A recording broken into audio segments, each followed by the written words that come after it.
Selamat pagi saudara-saudara. Sebelum kita memulai membaca Alkitab, mari kita berdoa. Terima kasih Bapa, kami bersyukur pagi ini bisa bangun dengan tubuh yang sehat tanpa kurang apapun. Sebelum kami melakukan aktivitas hari ini, kami rindu untuk membaca Alkitab Tuhan, untuk melandasi hidup kami dengan kebenaran-Mu. Oleh sebab itu kami semakin hari semakin berkenan di hadapan-Mu Tuhan. Urapilah setiap kami Tuhan, di dalam nama Tuhan Yesus. Haleluya. Amin. Nyanyian syukur Daud untuk pemimpin biduan dari hamba Tuhan, yakni Daud yang menyampaikan perkataan nyanyian ini kepada Tuhan. Pada waktu Tuhan telah melepaskan dia dari cengkeraman semua musuhnya dan dari tangan Saul. Ia berkata, "Aku mengasihi Engkau, ya Tuhan, kekuatanku. Ya Tuhan, bukit batuku, kubu pertahananku dan penyelamatku, Allahku, gunung batuku, tempat aku berlindung, perisaiku, tanduk keselamatanku, kota bentengku. Terpujilah Tuhan, seruku, maka aku pun selamat daripada musuhku. Tali-tali maut telah melilit aku, dan banjir-banjir jahanam telah menimpa aku. Tali-tali dunia orang mati telah membelit aku. Perangkap-perangkap maut terpasang di depanku. Ketika aku dalam kesesakan, aku berseru kepada Tuhan, kepada Allahku. Aku berteriak minta tolong. Ia mendengar suaraku dari baitnya. Teriakku minta tolong kepadanya sampai ke telinganya. Lalu goyang dan goncanglah bumi, dan dasar-dasar gunung gemetar dan goyang, oleh karena menyala-nyala murkanya. Asap membumbung dari hidungnya, api menjilat keluar dari mulutnya, bara menyala keluar daripadanya. Ia menekukkan langit, lalu turun, kekelaman ada di bawah kakinya. Ia mengendarai kerub, lalu terbang dan melayang di atas sayap angin. Ia membuat kegelapan di sekelilingnya, menjadi persembunyiannya ia, menjadi pondoknya. Air hujan yang gelap, awan yang tebal, karena sinar di hadapannya hilanglah awan-awannya, bersama hujan es dan bara api. Maka Tuhan mengutur di langit yang maha tinggi, memperdengarkan suaranya, dilepaskannya panah-panahnya sehingga diserakannya mereka, kilat bertubi-tubi sehingga dikacaukannya mereka. Lalu kelihatanlah dasar-dasar lautan, dan tersingkaplah alas-alas dunia, karena hardik-Mu ya Tuhan, karena hembusan napas dari hidung-Mu. Ia menjangkau dari tempat tinggi, mengambil aku, menarik aku dari banjir. Ia melepaskan aku dari musuhku yang gagah, dan dari orang-orang yang membenci aku. Karena mereka terlalu kuat bagiku, mereka menghadang aku pada hari sialku, tetapi Tuhan menjadi sandaran bagiku. Ia membawa aku keluar ke tempat lapang. Ia menyelamatkan aku, karena Ia berkenan kepadaku. Tuhan memperlakukan aku sesuai dengan kebenaranku. Ia membalas kepadaku sesuai dengan kesucian tanganku. Sebab aku tetap mengikuti jalan Tuhan, dan tidak berlaku fasik terhadap Allahku. Sebab segala hukumnya ku perhatikan, dan ketetapannya tidaklah ku jauhkan daripadaku. Aku berlaku tidak bercela di hadapannya, dan menjaga diri terhadap kesalahan. Karena itu Tuhan membalas kepadaku sesuai dengan kebenaranku, sesuai dengan kesucian tanganku di depan matanya. Terhadap orang yang setia, Engkau berlaku setia. Terhadap orang yang tidak bercela, Engkau berlaku tidak bercela. Terhadap orang yang suci, Engkau berlaku suci. Tetapi terhadap orang yang bengkok, Engkau berlaku belat-belit. Karena Engkaulah yang menyelamatkan bangsa yang tertindas. Tetapi orang yang memandang Engkau, congkak kau rendahkan. Karena Engkaulah yang membuat pelitaku bercahaya, Tuhan Allahku, menyinari kegelapanku. Karena dengan Engkau aku berani menghadapi gerombolan, dan dengan Allahku aku berani melompati tembok. Adapun Allah, jalannya sempurna. Janji Tuhan adalah murni. Dia menjadi perisai bagi semua orang yang berlindung padanya. Sebab siapakah Allah selain dari Tuhan? Dan siapakah gunung batu kecuali Allah kita?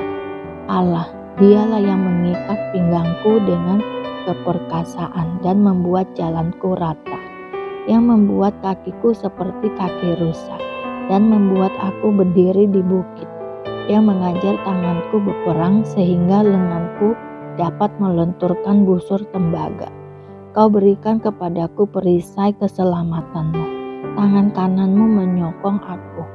Kemurahanmu membuat aku besar. Kau berikan tempat lapang untuk langkahku, dan mata kakiku tidak goyah. Aku mengejar musuhku sampai ku tangkap mereka, dan tidak berbalik sebelum mereka kuhabiskan. Aku meremukkan mereka, sehingga mereka tidak dapat bangkit lagi. Mereka rebah di bawah kakiku. Engkau telah mengikat pinggangku dengan keperkasaan untuk berperang. Engkau tundukkan ke bawah kuasaku, orang yang bangkit melawan aku. Kau buat musuhku lari daripadaku, dan orang-orang yang membenci aku kubinasakan.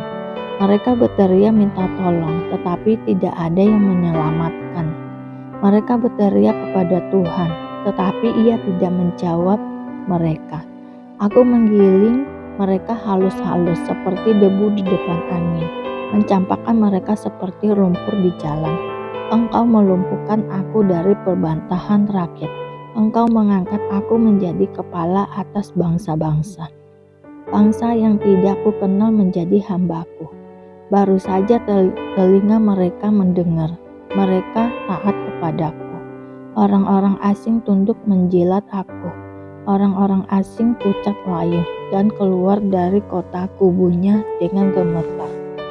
Tuhan hidup, terpujilah gunung batuku, dan mulialah Allah penyelamatku, Allah yang telah mengadakan pembalasan bagiku, yang telah menaklukkan bangsa-bangsa ke bawah kuasaku, yang telah meluputkan aku daripada musuhku. Bahkan Engkau telah meninggikan aku, mengatasi mereka yang bangkit melawan aku. Engkau telah melepaskan aku dari orang yang melakukan kelaliman. Sebab itu, aku mau menyanyikan syukur bagimu di antara bangsa-bangsa, ya Tuhan. Dan aku mau menyanyikan mazmur bagi namamu.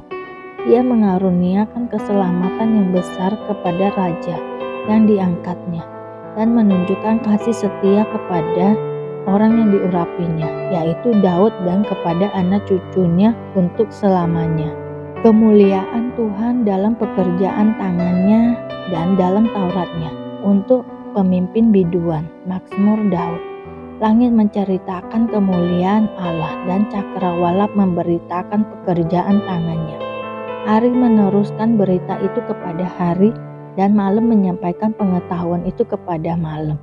Tidak ada berita dan tidak ada kata.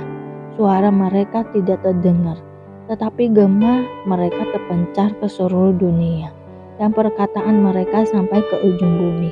Ia memasang kemah di langit untuk matahari, yang keluar bagaikan pengantin laki-laki yang keluar dari kamarnya. Girang bagaikan pahlawan yang hendak melakukan perjalanannya. Dari ujung langit ia terbit, dan ia beredar sampai ujung yang lain. Tidak ada yang terlindung dari panas sinarnya. Taurat Tuhan itu sempurna, menyengarkan jiwa. Peraturan Tuhan itu teguh, memberikan hikmat kepada orang yang tak berpengalaman. Titah Tuhan itu tepat, menyukakan hati. Perintah Tuhan itu murni, membuat mata bercahaya. Takut akan Tuhan itu suci, tetap ada untuk selamanya. Hukum-hukum Tuhan itu benar, adil semuanya. Lebih indah daripada emas, bahkan daripada banyak emas tua, dan lebih manis daripada madu, bahkan daripada madu tetesan dari sarang lebah. Lagi pula hambamu diperingatkan oleh semuanya itu, dan orang yang berpegang padanya mendapat upah yang benar. Siapakah yang dapat mengetahui kesesatan? Bebaskanlah aku dari apa yang tidak kusadari. Lindungilah hamba-Mu juga terhadap orang yang kurang ajar. Janganlah mereka menguasai aku, maka aku menjadi tak bercela dan bebas dari pelanggaran besar. Mudah-mudahan Engkau berkenan akan ucapan mulutku dan renungan hatiku, ya Tuhan, gunung batuku dan penebus. Tetapi waktu itu Yesus belum sampai ke dalam kampung itu. Ia masih berada di tempat Marta menjumpai Dia. Ketika orang-orang Yahudi yang bersama-sama dengan Maria di rumah itu untuk menghiburnya, melihat bahwa Maria segera bangkit dan pergi keluar, mereka mengikutinya karena mereka menyangka bahwa ia pergi ke kubur untuk meratap di situ. Setibanya Maria di tempat Yesus berada dan melihat Dia, tersungkurlah ia di depan kakinya dan berkata kepadanya, "Tuhan, sekiranya Engkau ada di sini, saudaraku pasti tidak mati." Ketika Yesus melihat Maria menangis dan juga orang-orang Yahudi yang datang bersama-sama Dia, maka masih gula hatinya. Ia sangat terharu dan berkata, "Di manakah Dia kamu baringkan?" Jawab mereka, "Tuhan, marilah dan lihatlah." Maka menangislah Yesus.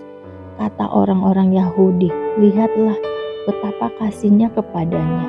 Tetapi beberapa orang di antaranya berkata, "Ia yang memelekkan mata orang buta, tidak sanggupkah ia bertindak sehingga orang ini tidak mati?" Maka masih gula pula hati Yesus. Lalu ia pergi ke kubur itu. Kubur itu adalah sebuah gua yang ditutup dengan batu. Kata Yesus, "Angkat batu itu." Marta, saudara orang yang meninggal itu, berkata kepadanya, "Tuhan, ia sudah berbau, sebab sudah 4 hari ia mati." Jawab Yesus, "Bukankah sudah kukatakan kepadamu, jikalau engkau percaya, engkau akan melihat kemuliaan Allah?" Maka mereka mengangkat batu itu. Lalu Yesus menghadap ke atas dan berkata, "Bapa, aku mengucap syukur kepadamu karena engkau telah mendengarkan aku. Aku tahu bahwa engkau selalu mendengarkan aku, tetapi oleh karena orang banyak yang berdiri di sini mengelilingi aku mengatakannya supaya mereka percaya bahwa engkaulah yang telah mengutus aku." Dan sesudah berkata demikian, berserulah ia dengan suara keras, "Lazarus, marilah keluar." Orang yang telah mati itu datang keluar. Kaki dan tangannya masih terikat dengan kain kapan dan mukanya tertutup dengan kain peluh. Kata Yesus kepada mereka, "Bukalah kain-kain itu dan biarkan ia pergi." Persepakatan untuk membunuh Yesus.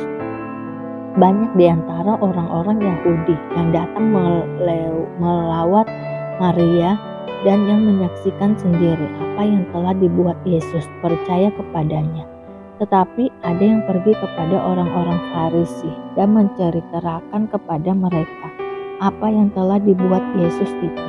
Lalu imam-imam kepala dan orang-orang Farisi memanggil mahkamah agama untuk berkumpul, dan mereka berkata, "Apakah yang harus kita buat? Sebab orang itu membuat banyak mukjizat. Apabila kita biarkan dia, maka semua orang akan percaya kepadanya, dan orang-orang Roma akan datang dan akan merampas tempat suci kita serta bangsa kita." Tetapi seorang di antara mereka, yaitu Kayafas, imam besar pada tahun itu, berkata kepada mereka, "Kamu tidak tahu apa-apa, dan kamu tidak insaf, bahwa lebih berguna bagimu jika satu orang mati untuk bangsa kita daripada seluruh bangsa kita ini binasa." Hal itu dikatakannya bukan dari dirinya sendiri, tetapi sebagai imam besar pada tahun itu ia bernubuat bahwa Yesus akan mati untuk bangsa itu. Dan bukan untuk bangsa itu saja, tetapi juga untuk mengumpulkan dan mempersatukan anak-anak Allah yang tercerai-berai. Mulai dari hari itu mereka sepakat untuk membunuh Dia. Karena itu Yesus tidak tampil lagi di muka umum di antara orang-orang Yahudi. Ia berangkat dari situ ke daerah dekat padang gurun, ke sebuah kota yang bernama Efraim, dan di situ ia tinggal bersama-sama murid-muridnya. Pada waktu itu hari raya Paskah. Orang Yahudi sudah dekat dengan banyak orang dari negeri itu berangkat ke Yerusalem untuk menyucikan diri sebelum Paskah itu. Mereka mencari Yesus dan sambil berdiri di dalam bait Allah, mereka berkata seorang kepada yang lain, "Bagaimana pendapatmu? Akan datang jugakah ia ke pesta?" Sementara itu imam-imam kepala dan orang-orang Farisi telah memberikan perintah supaya setiap orang yang tahu di mana dia berada memberitahukannya agar mereka dapat menangkap dia. Terima kasih Bapa untuk hari ini, sehingga kami dapat membaca Alkitab-Mu Tuhan. Mari doa Bapa kami. Bapa kami yang di surga, dikuduskanlah nama-Mu, datanglah kerajaan-Mu, jadilah kehendak-Mu di bumi seperti di surga. Berikanlah kami pada hari ini makanan kami yang secukupnya, dan ampunilah kami akan kesalahan kami, seperti kami juga mengampuni orang yang bersalah kepada kami. Dan janganlah membawa kami ke dalam pencobaan, tetapi lepaskanlah kami daripada yang jahat, karena Engkau-lah yang mempunyai kerajaan dan kuasa dan kemuliaan sampai selama-lamanya. Terima kasih Bapa. Kami selalu bersyukur atas apapun Tuhan berikan hidup kami. Engkau tidak pernah meninggalkan kami ya Bapa. Hidup kami akan senantiasa berkecukupan di dalam-Mu. Di dalam nama Tuhan Yesus kami berdoa dan mengucap syukur.